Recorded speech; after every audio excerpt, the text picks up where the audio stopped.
Últimamente hemos estado muy involucrados con la conversación sobre conservación de biodiversidad y qué podemos hacer para detener la pérdida que ha caracterizado tanto el último tiempo a la realidad en América Latina y en el Caribe, que es una de las zonas que más pérdida de biodiversidad ha tenido en los últimos 50 años. La COP16 de Cali nos deja, como toda COP, con una sensación grande de amargura y una pequeña de esperanza, pero eso no nos hace dejar de trabajar, trabajar descentralizadamente en soluciones que permitan avanzar en esta tarea tan increíble que es frenar la pérdida de biodiversidad, cuidar nuestros ecosistemas en un país tan rico en ellos, en ecosistemas particulares como es Chile. Hoy queremos hablar sobre eso, en particular con un actor internacional muy relevante para la conservación de distintos ecosistemas y uno de los grandes players en las iniciativas que buscan crear espacios de biodiversidad, grandes espacios de biodiversidad, corredores que permitan detener de manera más radical este avance en la pérdida. Y es por eso que estamos con Jeff Parrish, director global de estrategia de protección de The Nature Conservancy, una gran organización global que busca justamente trabajar en esta tarea que tanto nos convoca. Bienvenido, Jeff. Muchas gracias, Paloma. Y gracias por contar la historia de la pérdida de biodiversidad. Bueno, es una historia que nos conmueve y que nos deprime infinitamente, pero hay algo que yo en la angustia y la ecoansiedad de todas las noches antes de acostarme reflexiono, y es que a diferencia de la conversación sobre detener la emisión de gases de efecto invernadero a la atmósfera, detener la pérdida de biodiversidad tiene más botones que podemos sumar los humanos descentralizadamente, ¿no? O sea, si yo hago una tarea para frenar en un ecosistema específico con una comunidad específica, puedo hacer un cambio, ¿no? Puedo hacer un cambio que se note mucho. Entonces quisiera saber si tú compartes eso, de que a pesar de que ha sido mucha la pérdida, tal vez también es mucha más la esperanza.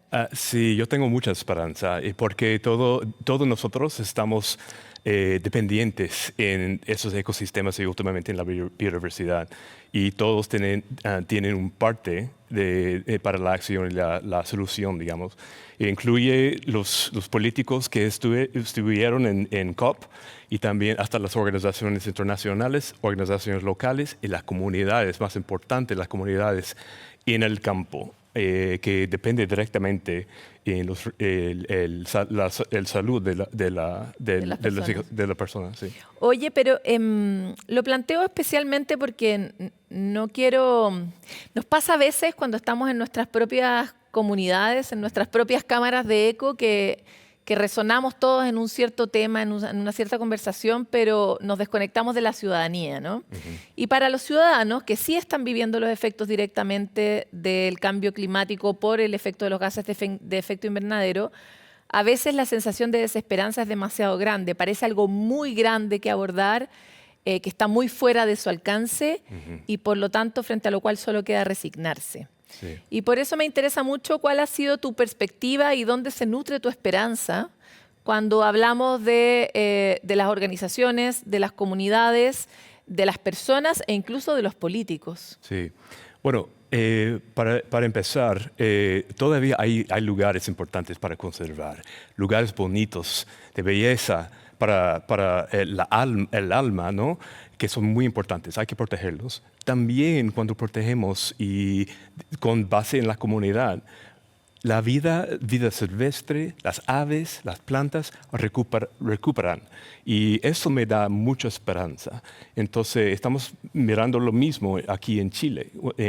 Por ejemplo, el Mediterráneo, los hábitats mediterráneos que tenemos aquí, cerca de Santiago, está con mucho impacto, pero cuando está descansando de la perturbación, vienen las aves, vienen los árboles. Y acabo de pasar el fin de semana mirando un árbol que está recuperando. No hemos perdido este árbol en esa parte del Mediterráneo hace muchos años, pero ya está. Entonces, hay que proteger lo que tenemos y también podemos ver la recuperación de la naturaleza. Y eso me da mucha esperanza y depende en las comunidades. Es importante lo que planteas porque efectivamente, lo hemos tratado antes aquí en Futuro, el bosque esclerófilo, que es particular de esta zona central de Chile y de cuatro lugares más en el mundo. Sí. O sea, es una cosa muy exquisita, muy única, ¿no? Totalmente. Está muy devastado en esta zona, tiene un porcentaje muy menor de protección, pero lo vimos un poco en la pandemia y probablemente cuando ponemos foco en la conservación de ciertos lugares. Tú ahora comentabas,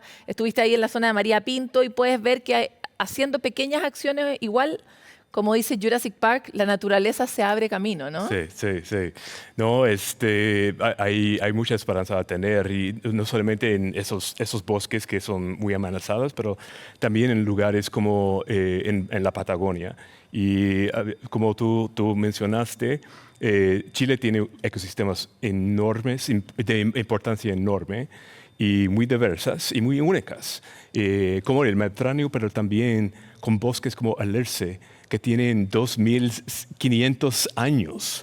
Entonces, no existe esto en la mayoría de los países en el mundo. Es un tesoro y últimamente tenemos que valorarlo.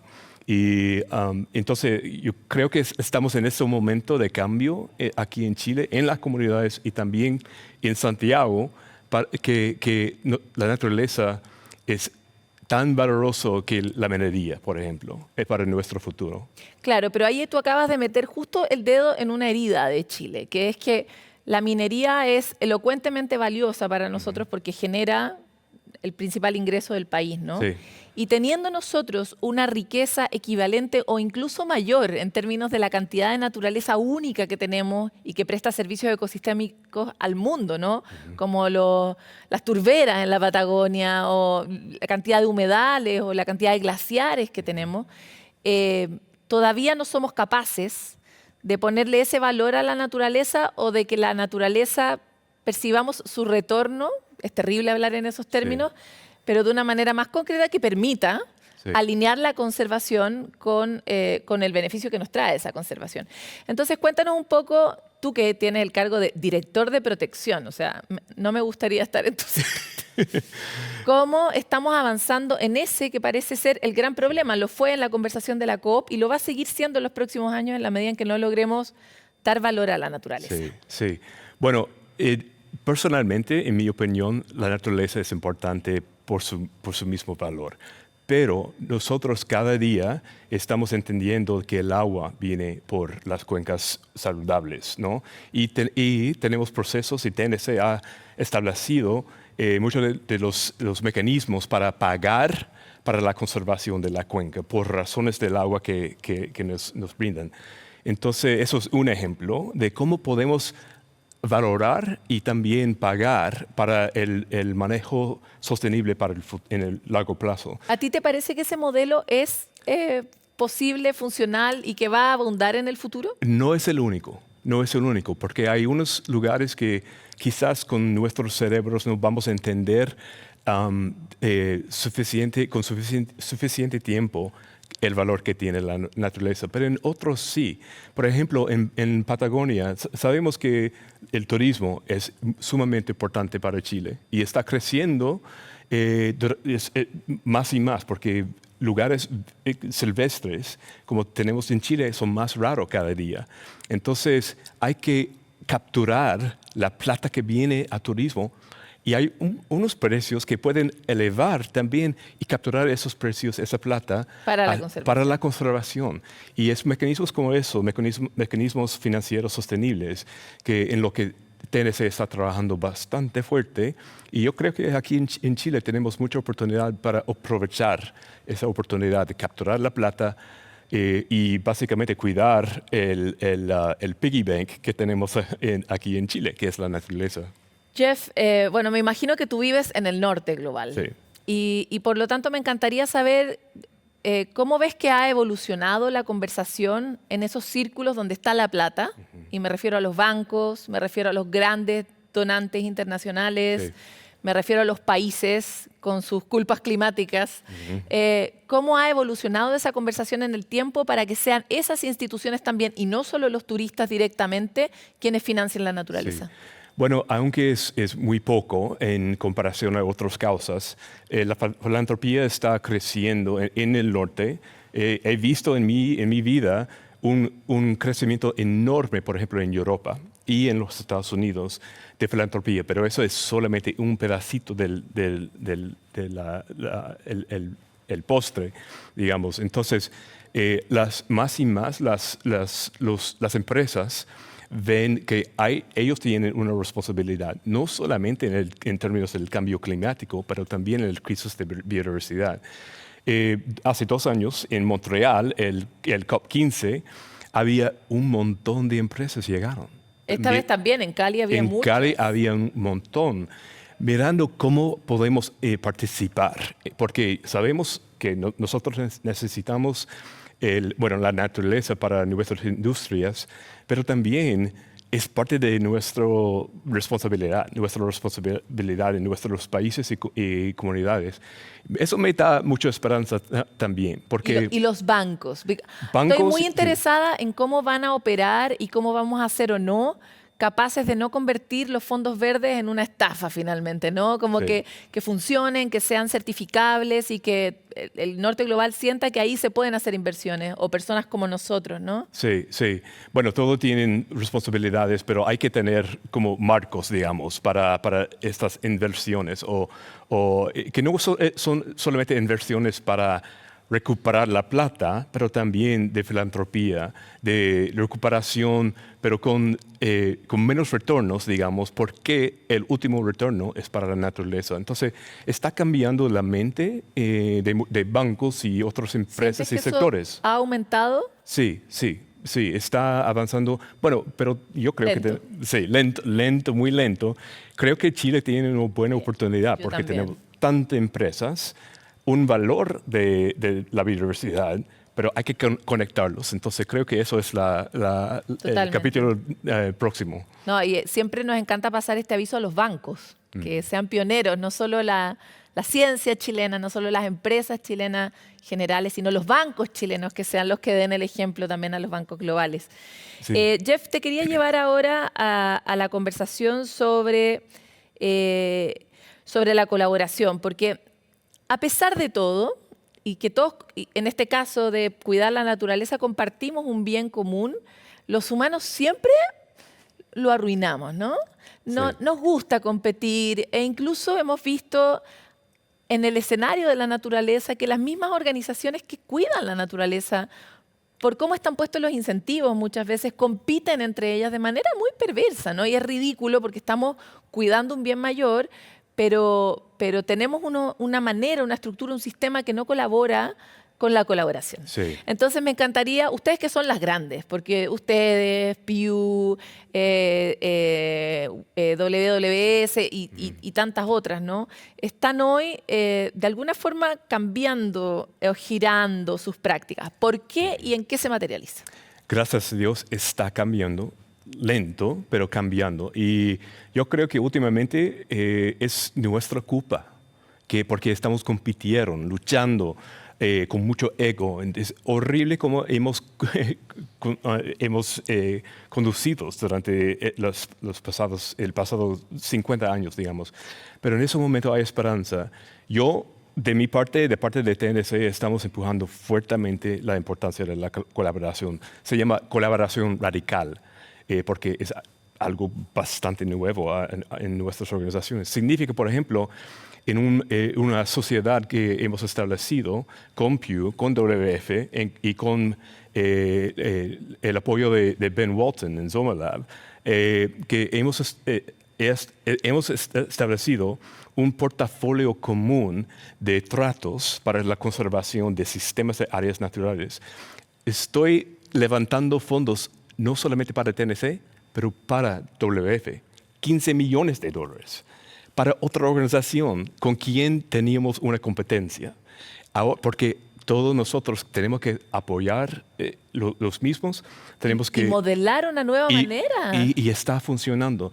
Por ejemplo, en COP16 había otra colaboración basada en la experiencia de esa sociedad, se llama Enduring Earth, con WWF y Pew. Había otra colaboración sobre dédula. Entonces, nosotros hemos establecido un mecanismo de refinanciar dédula de un país, dédula...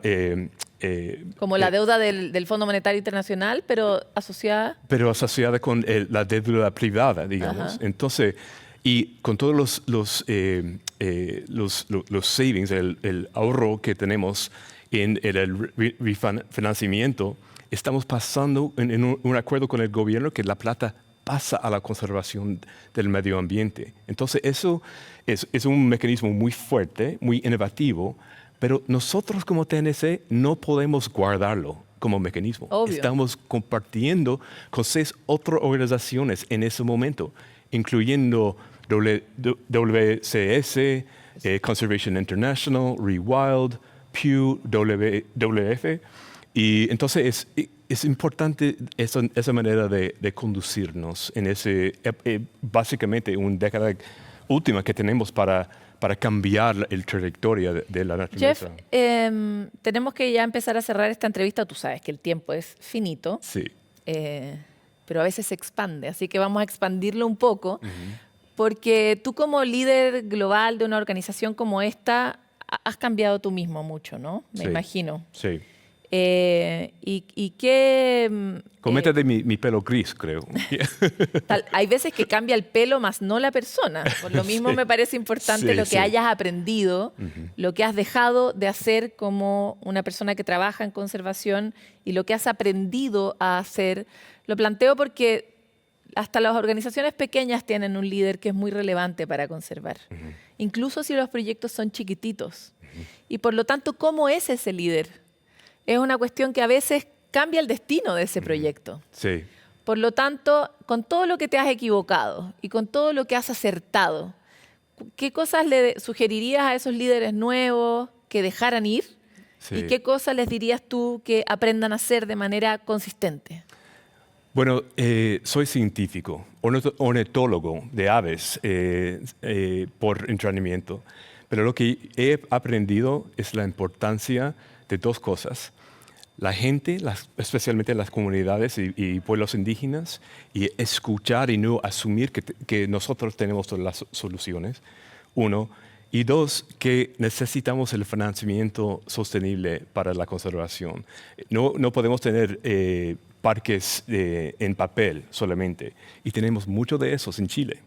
Entonces es importante que al momento de proteger una zona costera, un bosque, hay que pensar de cómo vamos a mantenerlo en el largo plazo en términos de financiamiento sostenible. En eso estamos TNC luchando y compartiendo en colaboración radical.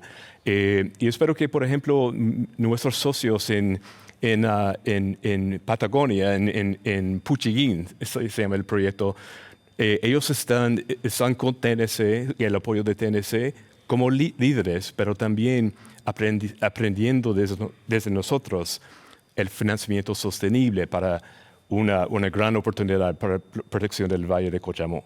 Entonces, esas 2 cosas para mí son sumamente importantes. Y en términos personales, como líder de una organización, ¿qué valor o virtud humana y qué defecto humano hay que eludir y promover cuando uno quiere conducir algo por la naturaleza? Que Y en términos humanos, Sí. valores personales, Sí. ¿qué cosa, no me acuerdo de la palabra virtud en inglés, qué buen valor, que Sí. la generosidad o amor, y qué gran defecto hay que sí. evitar cuando uno es un líder de conservación? ¿Sabes? Pasión es sumamente importante porque tenemos tantas barreras al éxito para la conservación. Hay que mantener la energía y el ánimo y también aprovechar el tiempo en la naturaleza para aumentar este ánimo y pasión. Entonces, es lo que tenemos contra las fuerzas malas para la naturaleza, es nuestras pasiones.